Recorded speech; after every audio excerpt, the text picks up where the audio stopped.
Hello students, you are most welcome to our channel English Urdu tutorial. So students, हम लोग पिछले videos में chapter 13 यानी कि वेरिएशन के सभी मैथ सबको सॉल्व कर चुके थे। तो इस वीडियो में हम लोग एप्लीकेशन को सॉल्व करेंगे चैप्टर 13 के। ठीक है, तो चलिए एप्लीकेशन 8 तक स्टार्ट करते हैं। तो एप्लीकेशन 8 में क्या लिखा है? The values of interrelated variables X and Y are. देखिए, values of interrelated X मतलब एक्स और वाई की वैल्यू दिया है। ठीक है, और हम लोगों को क्या बोलता है? हम लोगों को बोलता है let us determine if there is any variation relation between x and y. X and y के बीच में कोई वेरिएशन रिलेशन है? ये जो एक्स और वाई की वैल्यू सब दिए हैं, ठीक है, इंटर रिलेटेड वैल्यूज जो दिए हैं एक्स और वाई के बीच में कोई वेरिएशन रिलेशन है? तो चलिए देखते हैं।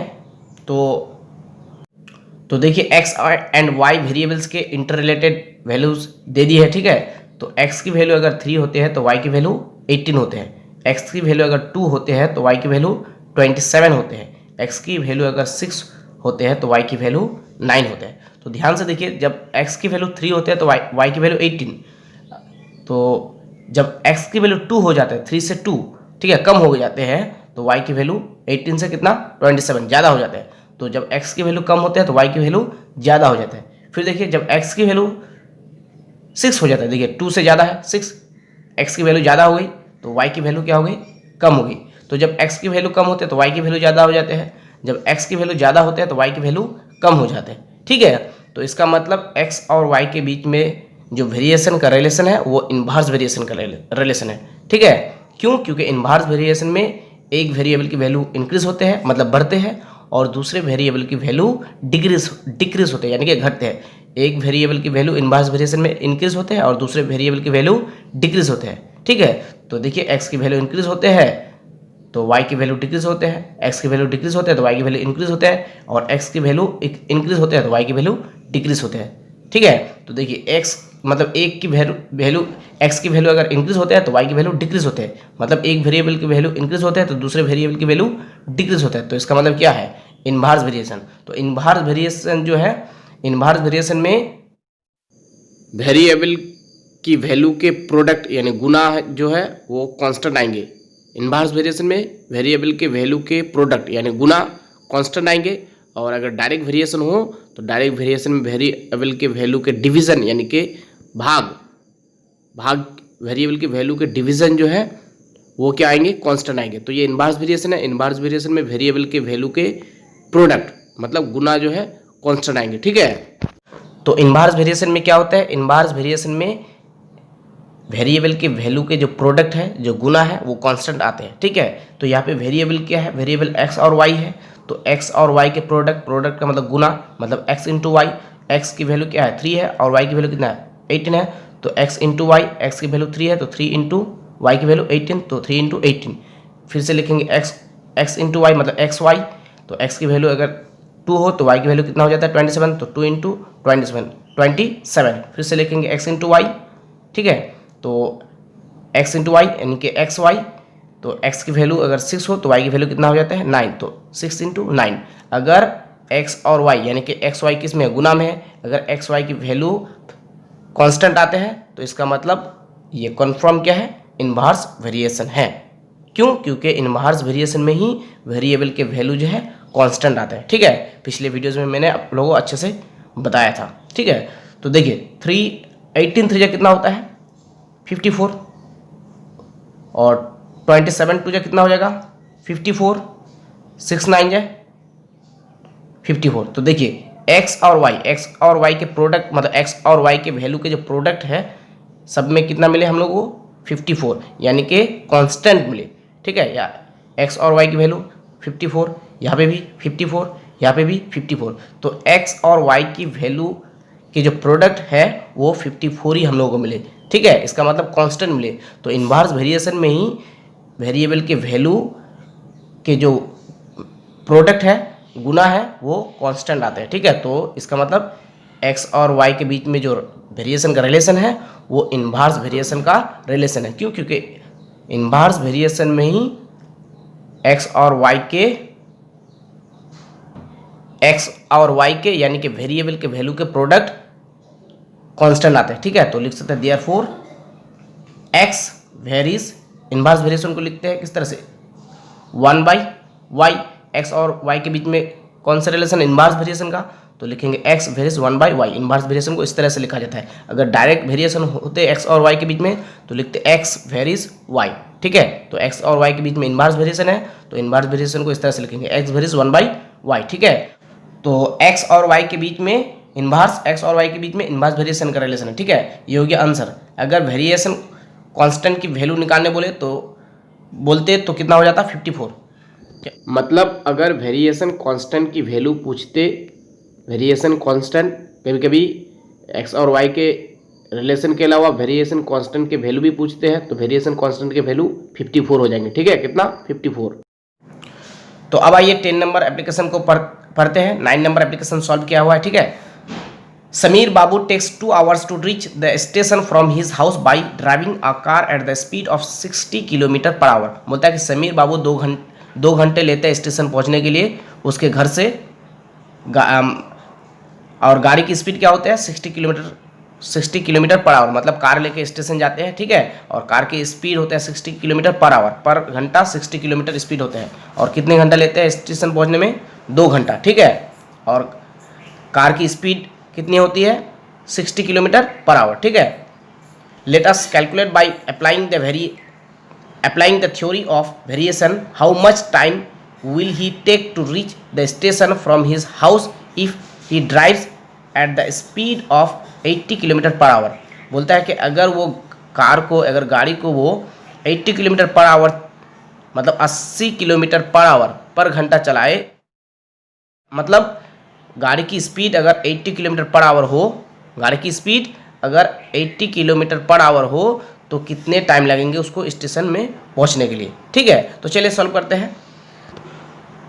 तो हम लोग लिख सकते हैं let the speed is equal to s and the time is equal to t. मान लीजिए स्पीड क्या है, एस है, और टाइम क्या है, टी है, ठीक है। तो देखिए स्पीड और टाइम के बीच में देखिए किस वेरिएशन का रिलेशन है, स्पीड और टाइम। अगर स्पीड बढ़ा दिया जाए तो कहीं पे भी पहुंचने के लिए टाइम कम लगेंगे, अगर स्पीड घटा दिया जाए तो टाइम ज़्यादा लगेंगे। स्पीड अगर गाड़ी की ज़्यादा हो तो टाइम कम लगेंगे कहीं पे भी पहुंचने में। अगर स्पीड घटा दिया जाए तो टाइम ज़्यादा लगेंगे, अगर स्पीड कम कर दिया जाए गाड़ी की तो टाइम ज़्यादा लगेंगे पहुंचने में। तो स्पीड अगर बढ़ते हैं तो टाइम क्या होते हैं, घटते हैं। मतलब स्पीड बढ़ने से टाइम कम लगेंगे, अगर स्पीड घटेगा तो टाइम ज़्यादा लगेंगे, है ना।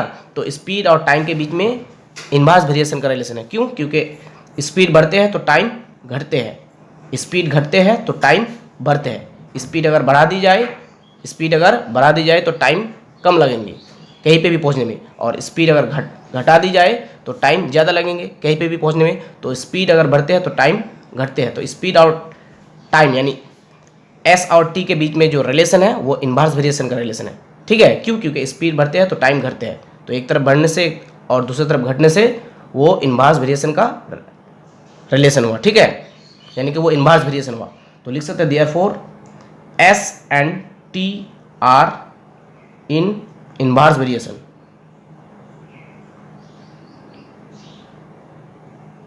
ठीक है।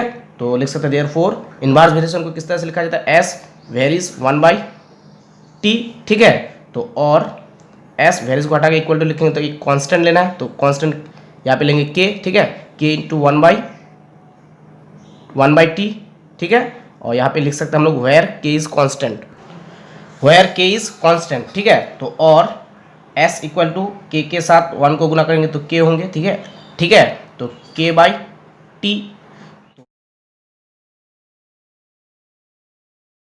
तो देखिए समीर बाबू को स्टेशन पहुंचने में कितना टाइम लगता है, 2 घंटा, और गाड़ी की स्पीड क्या होती है, 60 किलोमीटर पर आवर, यानी कि टाइम 2, यानी कि t इक्वल टू यहाँ पे लिख सकते हैं if t equal to time कितना 2 आवर्स, तो 2 लिखेंगे, ठीक है। और स्पीड कितने होते हैं गाड़ी की स्पीड, यानी s equal to 60 kilometre per hour, ठीक है, तो 60 लिखेंगे, ठीक है। तो और s की जगह क्या लिखेंगे 60, क्योंकि s की वैल्यू 60 है, तो 60 इक्वल टू k/t है, तो t की वैल्यू 2, तो 2 और क्रॉस मल्टीप्लिकेशन करेंगे तो नीचे कुछ नहीं है तो क्या है 1 है, तो हम लोग लिख सकते therefore k equal to 60 into 2 60 into 2, ठीक है। तो के की वैल्यू हम लोग को कितना मिल गई, 60 इंटू 2। तो इसको आप लोग गुना भी कर सकते हैं, ठीक है। तो आप लिख सकते हैं नाउ पुटिंग, देखिए अब अगर गाड़ी की स्पीड 80 किलोमीटर पर आवर हो जाए तो स्टेशन पहुंचने में उसको कितना टाइम लगेगा, ठीक है। तो हम लोग लिख सकते हैं नाउ पुटिंग स्पीड कितने 80 किलोमीटर, तो s इक्वल टू 80, ठीक है। और k की वैल्यू कितने आ गए, k की वैल्यू 60 इंटू 2, ठीक है। तो now putting s equal to 80, k equal to 60 into 2 in equation, इसको इक्वेशन 1 मान लेना है, ठीक है। इसको इक्वेशन 1 मान लेना है। इन इक्वेशन 1 वी गेट, तो इक्वेशन 1 क्या है, s, इसको इक्वेशन 1 मानेंगे, ठीक है। इक्वेशन 1 क्या है, s इक्वल टू के बाई टी, तो s इक्वल टू के बाई टी, ठीक है। तो और s कितना 80, तो 80, k की वैल्यू 60 इंटू 2, तो 60 इंटू 2, नीचे t टाइम को निकालना है, ठीक है। और क्रॉस मल्टीप्लिकेशन करेंगे तो यहाँ पे नीचे कुछ नहीं तो 1 है, तो 80t हो जाएंगे। और इधर 60 इंटू 2 के साथ 1 को गुना करेंगे तो 60 इंटू 2 हो जाएंगे। तो और t को रख लेंगे 60 इंटू 2, 60 इंटू 2 बाई 80, 0 0 कैंसिल हो जाएगा, 2 1 जा 2, 2 4 जा 8, 2 2 जा 4, 2 3 जा 6। तो और t इक्वल टू हम लोग को कितना मिल जाएंगे, 3/2 मिल जाएंगे, ठीक है। तो इसको अगर हम लोग डिवाइड लगाएंगे तो हम लोग को कितना मिल जाएंगे, देयरफॉर t इक्वल टू, देखिए 3 को 2 से अगर डिवाइड 2 से 3 को अगर 2 से डिवाइड लगाएंगे तो 2 1 जा 2, बचेगा 1, 1 को ऊपर लिखेंगे, जो रिमाइंडर होगा उसको ऊपर लिखेंगे, और जो डिवाइजर है मतलब जिससे डिवाइड लगाते हैं उसको कहाँ लिखेंगे, नीचे। तो होल 1/2 मिलेंगे, ठीक है। होल 1/2। तो therefore Sameer Babu will take whole 1/2 hours to reach the station at the speed of 80 kilometre per hour from his house. तो कितना टाइम लेंगे वो स्टेशन पहुंचने के लिए उसके घर से, होल 1/2 आवर्स, ठीक है। आप लोग इतने सारे नाम लिख करके आप लोग लिख सकते हैं therefore required time equal to whole 1/2 hours, ठीक है, ठीक है। तो अब आइए एप्लीकेशन 16 को पढ़ते हैं। If a square plus B square varies a square minus B square, let us prove that a varies b। अगर a square plus B square varies a square minus B square हो तो हम लोग को prove करना है a varies b, ठीक है। तो हम लोग क्या दिया है application 16, a square plus B square a square plus B square varies a square minus B square दिया है, ठीक है। हम लोगों को प्रूव करना है a वेरीज b, ठीक है। तो और a square plus B square varies को हटा के इक्वल टू लिखेंगे, ठीक है। वेरीज को हटा के इक्वल टू लिखेंगे, तो कांस्टेंट लेना है, कांस्टेंट लेंगे क्या k, ठीक है। तो k इंटू ए स्क्वायर माइनस बी स्क्वायर, ठीक है। तो और देखिए अगर k को यहाँ पे रहने देंगे तो ये A square minus B square, A square plus B square के नीचे आ जाएंगे, A square plus B square by क्या हो जाएंगे, A square minus B square, ठीक है। और यहाँ क्या मिलेंगे k, ठीक है। तो और A square plus B square by A square minus B square, ठीक है। तो k के नीचे कुछ नहीं तो इसका मतलब क्या है 1 है, ठीक है। तो और यहाँ पे लिख लेना है where k is constant, where k is constant, ठीक है। तो अब देखिए A square plus B square by A square minus B square equal to क्या है k बाई 1, ठीक है। तो हम लोग यहाँ पे अप्लाई करेंगे कंपोनेंडो एंड डिविडेंडो मेथड, ठीक है। कंपोनेंडो और डिविडेंडो मेथड में क्या होता है, न्यूमरेटर से ऊपर न्यूमरेटर से डिनोमिनेटर को जोड़ा जाता है और नीचे न्यूमरेटर से डिनोमिनेटर को माइनस किया जाता है, ठीक है। तो A square plus B square numerator है, इसके साथ नीचे क्या है, नीचे वाले को जोड़ेंगे, नीचे क्या है मतलब डिनोमिनेटर क्या है ए स्क्वायर माइनस बी स्क्वायर, तो नीचे वाले को जोड़ा जाता है, ठीक है। ए स्क्वायर प्लस, देखिए A square plus B square है तो A square plus B square नीचे वाले को जोड़ेंगे तो प्लस ए स्क्वायर माइनस बी स्क्वायर, ठीक है। और नीचे क्या किया जाता है, ऊपर वाले से नीचे वाले को माइनस किया जाता है, ठीक है।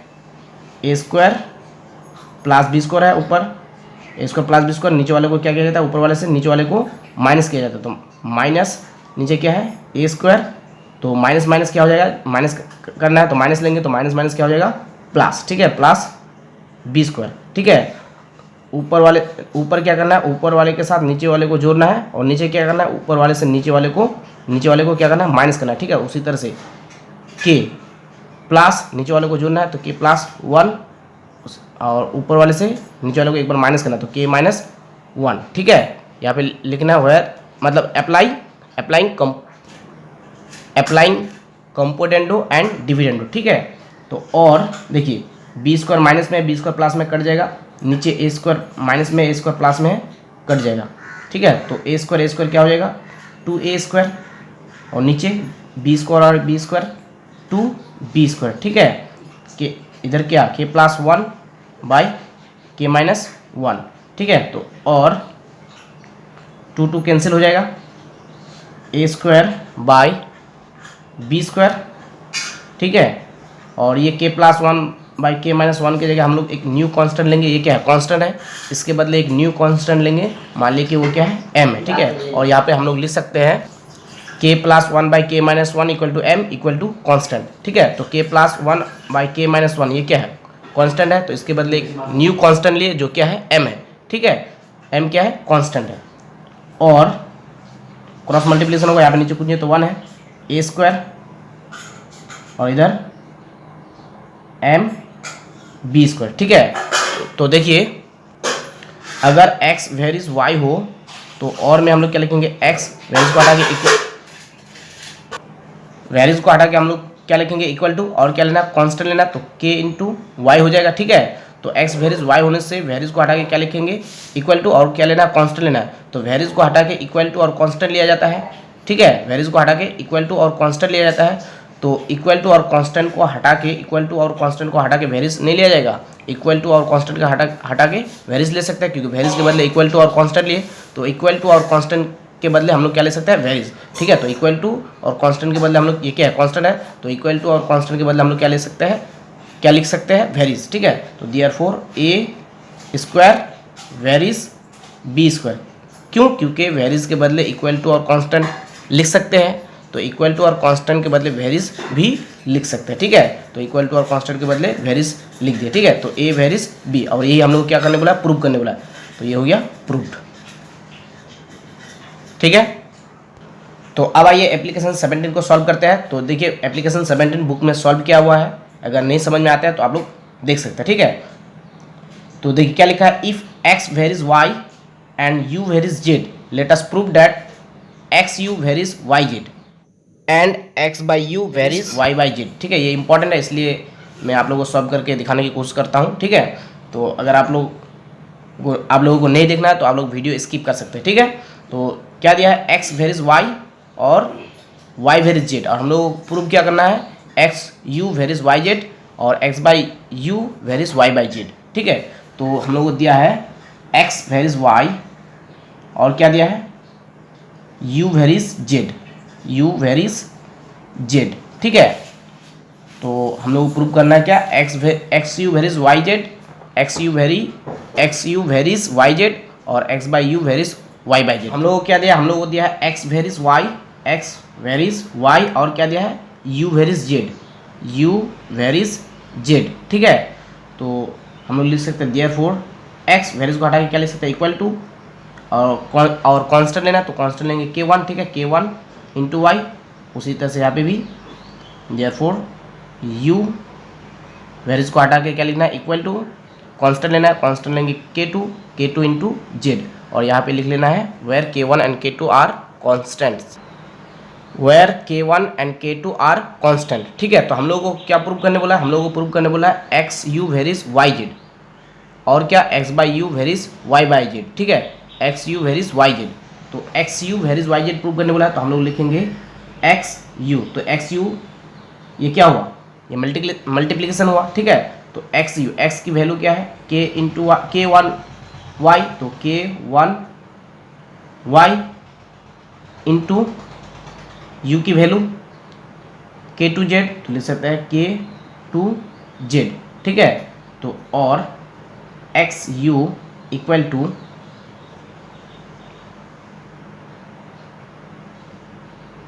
K1 K2 वाई जेड हो जाएगा, गुना करने से K1 K2 वाई जेड, ठीक है। तो और x u equal to K1 और K2 ये क्या है, कांस्टेंट है, तो इस कांस्टेंट के बदले हम लोग एक दूसरा कांस्टेंट ले सकते हैं जो कि क्या है, m है, ठीक है। तो m इंटू क्या हो जाएंगे, वाई जेड, ठीक है। यहाँ पे लिख सकते हैं हम लोग K1 K2 equal to m equal to constant, ठीक है। तो K1 और K2 के बदले एक दूसरा कांस्टेंट लिए जो कि क्या है, m है, ठीक है। तो कांस्टेंट और m को देखिए, वेरिएबल्स को हटा के क्या लिए, इक्वल टू और कांस्टेंट लिए, तो इक्वल टू और कांस्टेंट को हटा के हम लोग क्या लिख सकते हैं, वेरिएबल्स लिख सकते हैं, ठीक है। तो देयरफॉर एक्स यू वेरिएबल्स ये इक्वल टू और कांस्टेंट, इक्वल टू और कांस्टेंट, इक्वल टू और कांस्टेंट को हटा के हम लोग क्या लिख सकते हैं, वेरिएबल्स। क्यों, क्योंकि वेरिएबल्स को हटा के हम लोग क्या लिखे, इक्वल टू और कांस्टेंट, तो इक्वल टू और कांस्टेंट को हटा के हम लोग क्या लिख सकते हैं, वेरिएबल्स। तो x u variables y z, ठीक है। तो ये प्रूव हो गया। और क्या प्रूव करने बोला है, और प्रूव करने बोला है x by you variables Y by z, क्या एक्स बाई यू, ठीक है। तो x by you variables Y by Z prove करने बोला है, तो एक्स बाई यू लिखेंगे, एक्स बाई यू लिखेंगे, एक्स बाई यू, क्यों, क्योंकि x by you variables Y by Z prove करने वाला है। तो हम लोग लिख सकते हैं, ये यहाँ पे हम लोग नाउ लिख सकते हैं, नाउ, ठीक है, ये भी नाउ लिख सकते हैं। Now X by U, X by U, तो x by you variables Y by Z prove करने बोला है। तो एक्स बाई यू, एक्स की वैल्यू क्या है, एक्स की वैल्यू, एक्स की वैल्यू क्या है, K1 वाई, तो लिखेंगे K1 वाई बाई यू की वैल्यू क्या है, K2 जेड, तो लिखेंगे K2 जेड, ठीक है। तो और लिख सकते हैं x by u equal to K1, देखिए K1 बाई K2, इस तरह से लिख सकते हैं ना, इंटू वाई बाई जेड लिख सकते हैं ना, क्योंकि K1 वाई जो है गुना में था और K2 जेड किस में था, गुना में था। तो K1 बाई K2 इसको अलग कर दिए, इसको गुना करने से फिर हम लोग क्या मिलेंगे, K1 वाई मिलेंगे बाई K2 जेड मिलेंगे, इसको गुना करने से, ठीक है। तो इसको हम लोग क्या कर दिए, सेपरेट कर दिए, अलग कर दिए, ठीक है। तो और इसका मतलब इस तरह से हम लोग लिख सकते हैं, ठीक है। तो x बाई यू, तो हम लोग K1 और K2 के बदले एक दूसरा कांस्टेंट लेंगे, ठीक है। तो वो मान लिया कि क्या ले लिए हम लोग, p ले लिए, ठीक है। तो p into y by z, और यहाँ पे लिख सकते हैं वेयर, यहाँ पे लिख सकते हैं K1 by K2 equal to p, equal to p, K1 और K2 के बदले दूसरा कांस्टेंट क्या माने, p माने, तो इक्वल टू p, और इक्वल टू क्या लिख सकते हैं, कांस्टेंट, ठीक है, जिस तरह से पहले लिखे, ठीक है। तो लिख सकते हैं देयरफॉर x बाई यू, ठीक है। देखिए वेरिएबल्स के लिए क्या लिया जाता है, वेरिएबल्स को हटाने के लिए इक्वल टू और कांस्टेंट लिया जाता है। तो इक्वल टू ये क्या है, कांस्टेंट है, तो इक्वल टू और कांस्टेंट को हटा के हम लोग क्या लिख सकते हैं, वेरिएबल्स लिख सकते हैं, ठीक है। क्योंकि वेरिएबल्स के लिए, वेरिएबल्स को हटाने के लिए इक्वल टू और कांस्टेंट लिया जाता है, तो इक्वल टू और कांस्टेंट को हटाने के लिए हम लोग क्या लेंगे, वेरिएबल्स लेंगे। तो x by y, sorry x by you variables Y by z, ये हो गया प्रूव्ड, ठीक है। तो अब आइए एप्लीकेशन 24 को सॉल्व करते हैं। तो चलिए एप्लीकेशन 24 को पढ़ते हैं। If x varies y and y varies z, let us prove that x square plus y square plus z square varies x y plus y z plus z x, ठीक है। अगर x वेरीज y हो और y varies z हो तो हम लोग prove करना है x square plus y square plus z square varies x y plus y z plus z x, ठीक है। तो हम लोगों को क्या दिया है, हम लोगों को दिया है x varies y, x varies y, और क्या दिया है y वेरीज z, ठीक है। y वेरीज z क्या दिया है, x वेरीज y और y वेरीज z, और हम लोग को ये प्रूव करना है, ठीक है। तो हम लोग लिख सकते हैं और x वेरीज को हटा के क्या लिख सकते हैं, इक्वल टू, तो इक्वल टू लिखने से क्या करना है, कांस्टेंट से गुना करना है। तो k1 कांस्टेंट लेंगे तो k1 इंटू वाई हो जाएंगे, ठीक है। और यहाँ लिख सकते हैं और varies y equal to varies को हटा के इक्वल टू रखेंगे, तो k यहाँ पे कांस्टेंट लेंगे k2 z, ठीक है। तो यहाँ पे लिख सकते हैं therefore x equal to k1 और y की वैल्यू क्या है देखिए k2z, तो y की जगह हम लोग k2z लिखेंगे, तो k2z, तो x इक्वल टू हम लोग क्या मिल जाएंगे k1 k2z और y इक्वल टू कितना मिल गया हम लोग को k2z। ठीक है, तो हम लोग को क्या प्रूव करना है, हम लोग को प्रूव करना है x square plus y square plus z square varies x y plus y z plus z x. ठीक है, तो देखिए किस वेरिएशन में है, डायरेक्ट वेरिएशन में है, क्योंकि डायरेक्ट वेरिएशन को इस तरह से लिखा जाता है। अगर इनवर्स वेरिएशन में होता तो 1 बाई ये x square plus y square plus z square varies 1 by x y plus y z plus z x होता। ठीक है, तो ये डायरेक्ट वेरिएशन है, डायरेक्ट वेरिएशन को इस तरह से लिखा जाता है। तो हम लोग जानते हैं कि डायरेक्ट वेरिएशन का जो डिवीजन, डायरेक्ट वेरिएशन का जो वैल्यू के डिवीजन है वो क्या आते हैं, कांस्टेंट आते हैं। ठीक है, देखिए एक एग्जांपल के जरिए आप लोगों को समझाने की कोशिश करता हूं मैं। अगर x और y डायरेक्ट वेरिएशन में हो, यानी कि x वेरिएस y हो, तो और में हम लोग क्या कर सकते हैं, x इक्वल टू के कांस्टेंट लेंगे, के इंटू वाई हो जाएंगे। ठीक है, तो और अगर k को यहाँ पे रख ले और y k को यहाँ पर रहने देंगे तो y क्या होंगी, नीचे आ जाएंगे, तो x by y equal to क्या हो जाएंगे k। तो डायरेक्ट वेरिएशन में क्या होता है, वेरिएबल का डिवीज़न जो है, डिवीज़न ये क्या है, डिवीज़न है, मतलब भाग है, भाग क्या आते हैं, कांस्टेंट आते हैं। ठीक है, तो ये जो है ये डायरेक्ट वेरिएशन में है, तो इसका डिवीज़न यानी कि यहाँ पे x बाई वाई के मतलब x बाई वाई क्या आए, कांस्टेंट आए, तो यहाँ पे क्या आना चाहिए, x square plus y square plus z square by x y plus y z plus z x equal to क्या आना चाहिए, कांस्टेंट आना चाहिए। अगर कांस्टेंट आ गए तो इसका मतलब प्रूफ हो गए। ठीक है, मतलब प्रूफ हो गया, अगर कांस्टेंट आ गया तो प्रूफ हो गया। एक्स और वाई क्या आ गया, कांस्टेंट आया डायरेक्ट वेरिएशन में, तो यहाँ पे भी अगर ये इसके डिवीज़न कांस्टेंट आता है तो इसका मतलब प्रूफ हो गया। अगर नहीं आया कांस्टेंट तो इसका मतलब प्रूफ नहीं हुआ। तो कांस्टेंट तो मतलब इसके डिवीज़न तो कांस्टेंट आना ही होगा। ठीक है, तो हम लोग लिख सकते हैं नाउ इसके डिवीज़न क्या लाना होगा, कांस्टेंट। अगर कांस्टेंट आ गया तो प्रूफ हो गया। ठीक है, तो x square plus y square plus z square by x y plus y z plus z x, x y plus y z plus z x. ठीक है, तो इक्वल टू एक्स के वैल्यू क्या है, k1 k2 जेड, तो हम लोग लिख सकते हैं k1 k2 जेड, स्क्वायर है तो बाहर क्या लिख सकते हैं, स्क्वायर। ठीक है, प्लस है तो प्लस वाई की वैल्यू k2 जेड, तो k2 जेड। ठीक है, स्क्वायर है तो लिख सकते हैं स्क्वायर, प्लस जेड की वैल्यू नहीं निकाले हैं तो जेड ऐसे ही रह जाएंगे। ठीक है, जेड स्क्वायर है तो स्क्वायर होंगे। नीचे एक्स वाई है तो एक्स की वैल्यू क्या है, k1 k2 जेड, तो k1 k2 जेड और y की वैल्यू k2 जेड, तो k2 into k2 Z plus, तो प्लस y की वैल्यू क्या है, k2 जेड, तो लिखेंगे k2 जेड। ठीक है, जेड की वैल्यू नहीं है तो इंटू जेड रह जाएंगे, प्लस जेड की वैल्यू नहीं है तो जेड रह जाएंगे। x की वैल्यू क्या है, k1 k2 जेड, तो k1 k2 जेड। ठीक है, तो equal to k1 k2 Z, बाहर क्या है, स्क्वायर है तो k1 स्क्वायर हो जाएंगे, k1 square k2 square Z square. ठीक है, प्लस k2 स्क्वायर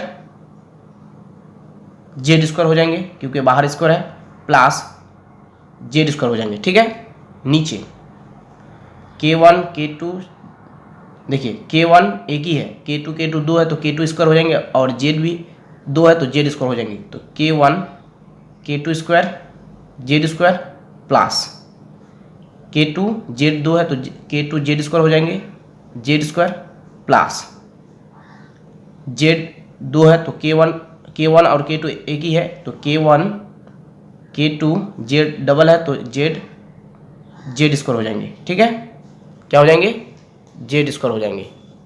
ठीक है, k1 k2 जेड दो है तो जेड स्क्वायर हो जाएंगे। ठीक है, तो इक्वल टू, देखिए यहाँ पे जेड स्क्वायर है, यहाँ पे भी जेड स्क्वायर है, यहाँ पे भी जेड स्क्वायर है, तो जेड स्क्वायर हम लोग कॉमन ले सकते हैं, तो क्या मिलेंगे अंदर ब्रैकेट में, k1 k2 square k1 square k2 square plus फिर से k2 स्क्वायर मिलेंगे, k2 स्क्वायर, जेड तो कॉमन ले लिया है, जेड स्क्वायर, ठीक है। फिर मिलेंगे प्लस जेड स्क्वायर कॉमन ले लिया तो क्या मिलेंगे 1, ठीक है।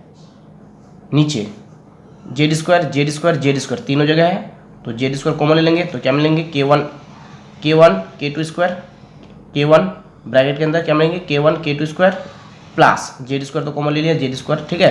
तो प्लस जेड स्क्वायर कॉमन ले लिया तो क्या बचेंगे k2, तो k2, ठीक है, प्लस जेड स्क्वायर कॉमन ले लिया तो क्या क्या बचेंगे k1 k2, तो k1 k2, ठीक है।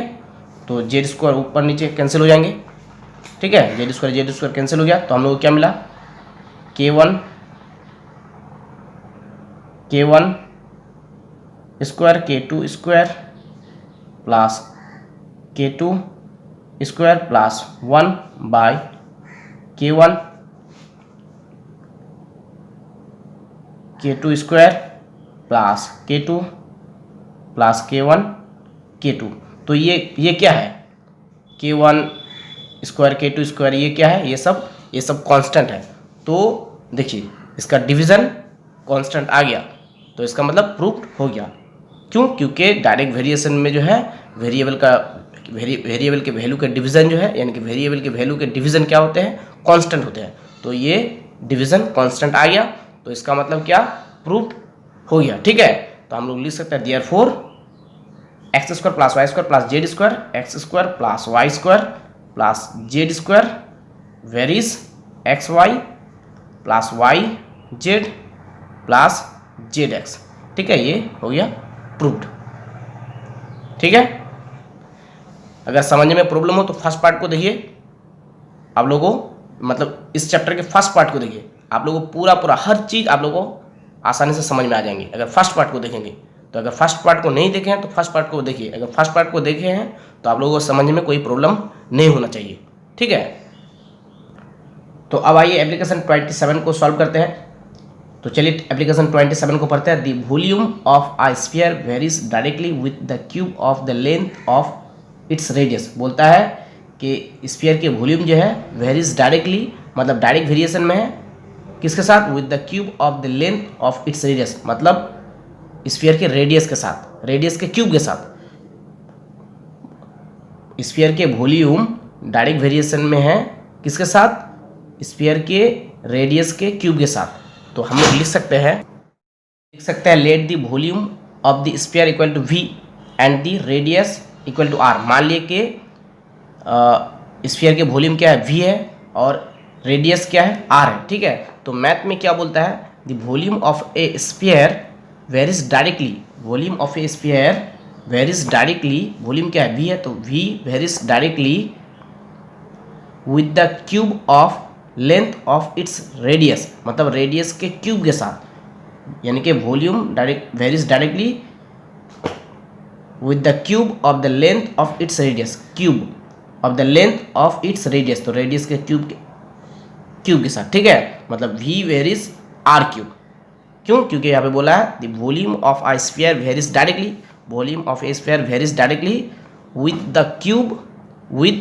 The cube of the length of its radius, radius के क्यूब के साथ। तो रेडियस के क्यूब हो गया, ठीक है, ये हो गया रेडियस के क्यूब। तो v वेरीज r क्यूब हो गया, ठीक है। तो आगे क्या बोलता है आप देखिए, the length of the diameter of a solid sphere of lead is 14 centimetre.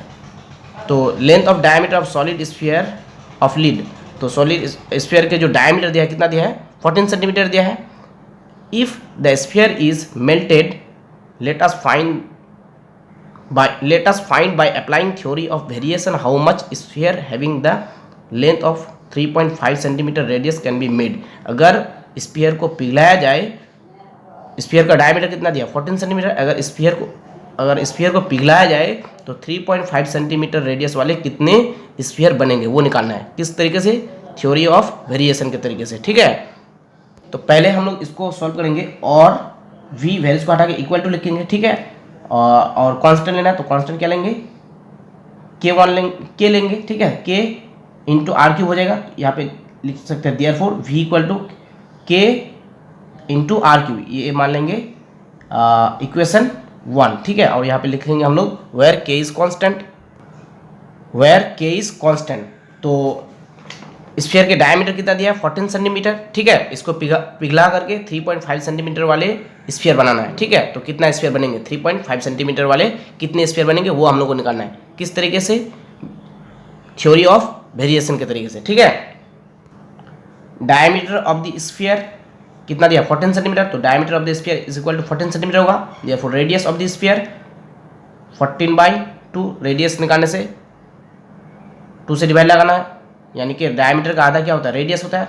तो 14/2 कितना हो जाएगा 7 सेंटीमीटर, ठीक है। तो डायमीटर ऑफ द स्फीयर कितना दिया 14 सेंटीमीटर, तो therefore radius of the sphere कितना हो जाएगा 7 सेंटीमीटर, ठीक है। तो therefore volume of the sphere, therefore volume of the sphere equal to, देखिए वॉल्यूम भी इक्वल टू क्या है के आर क्यूब, तो लिखेंगे यहाँ पे के आर क्यूब, ठीक है। मतलब हम लोग को 4/3 पाई आर क्यूब का फॉर्मूला यूज़ नहीं करना है, जो क्या है वॉल्यूम का फॉर्मूला है, ठीक है। 4/3 पाई आर क्यूब किसके लिए, स्फीयर के लिए वॉल्यूम का फॉर्मूला क्या है 4/3 पाई आर क्यूब। तो वो फॉर्मूला हम लोग को यहाँ पे यूज़ नहीं करना है, हम लोग को ये फॉर्मूला यहाँ पे यूज़ करना है। मतलब भी इक्वल टू क्या आया के आर क्यूब, मतलब इसी को हम लोग यहाँ पे जो है वॉल्यूम निकालने के लिए यूज़ करना हुआ, ठीक है। हम लोग को 4/3 मतलब स्फीयर का वॉल्यूम का फॉर्मूला क्या है 4/3 पाई आर क्यूब है, तो उसको हम लोग को यूज़ नहीं करना हो, ठीक है। हम लोग को वॉल्यूम निकालने के लिए वेरिएशन मैथ में ये यहाँ पे जो हम लोग मिला इसको मतलब यहाँ पे यूज़ करना हो, ठीक है। तो भी इक्वल टू क्या के आर क्यूब, तो के आर क्यूब, ठीक है। तो इक्वल टू के आर कितना है रेडियस 7, तो 7 क्यूब के इंटू 7 क्यूब, ठीक है। तो इसको हम लोग लिख सकते हैं के इंटू 7 इंटू 7 इंटू 7, ठीक है, क्योंकि 7 क्यूब है। तो इस तरह से लिखेंगे ताकि काटने में आसानी होगी, ठीक है।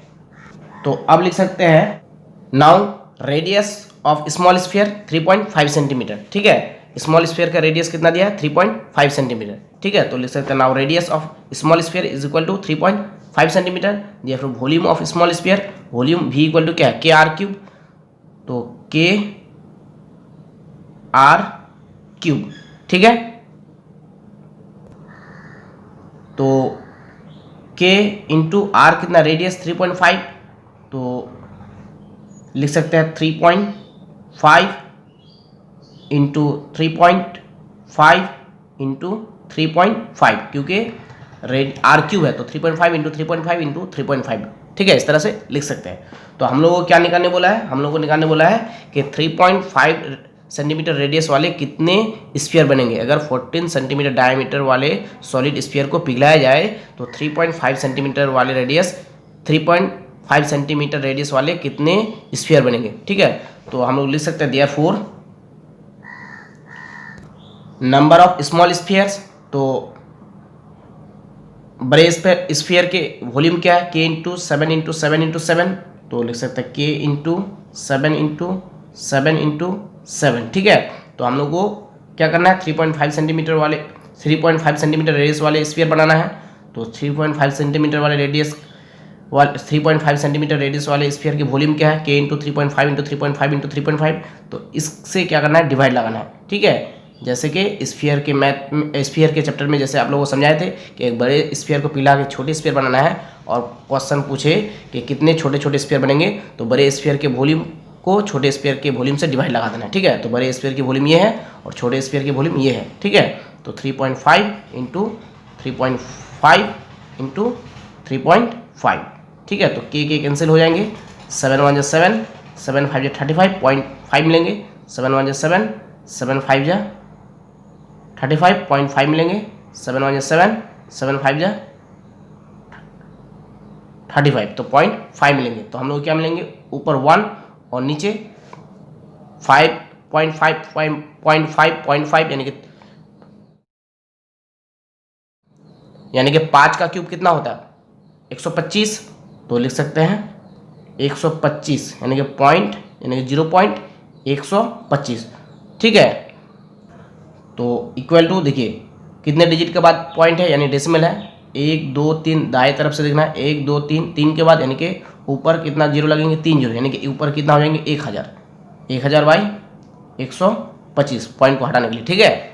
तो 125 से 125 8 हो जाता है 1000, ठीक है। तो 8 मिलेंगे, आप लोग छोटे टेबल से काट सकते हैं। तो therefore number of small sphere कितने आ गए, 8, ये हो गया आंसर, ठीक है। और हाँ, इसको हम लोग इक्वेशन 1 नहीं लिखने से भी चलेगा, ठीक है।